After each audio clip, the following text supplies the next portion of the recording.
Manda aí.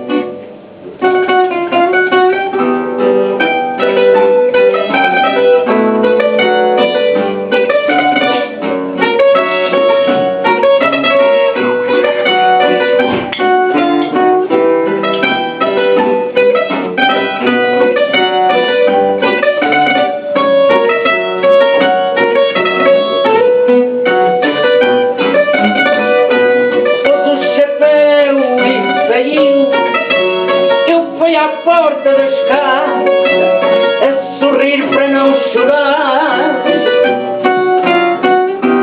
Nem boa noite eu vi, fiquei como empregado no degrau do patamar.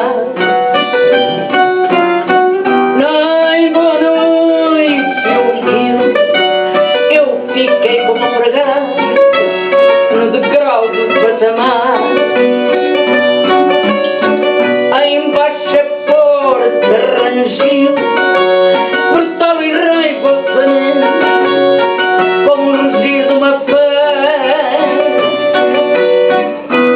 Rodou nos gonzos, bateu daquele modo indiferente de quem jamais nada espera.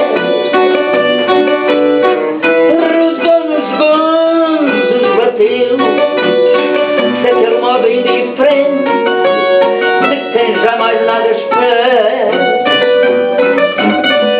Fui a correr à janela, nem uma sombra vista na minha rua deserta. E só noite, só ela, negra serpente estendida, de grande goela aberta.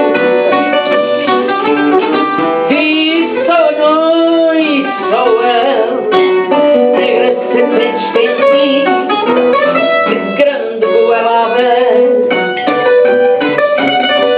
Depois achei-me sozinho, no mais cruel abandono, junto à minha dor sincera, como uma pobre andorinha que ficasse no outono da primavera. Como uma pobre andorinha que ficasse no outono à espera da primavera. Já há tantos meses lá vão, eu sempre à espera daquele porque a minha alma sorriu, que sem motivo ou razão queria muito estar com ele, pôs o chapéu e saiu.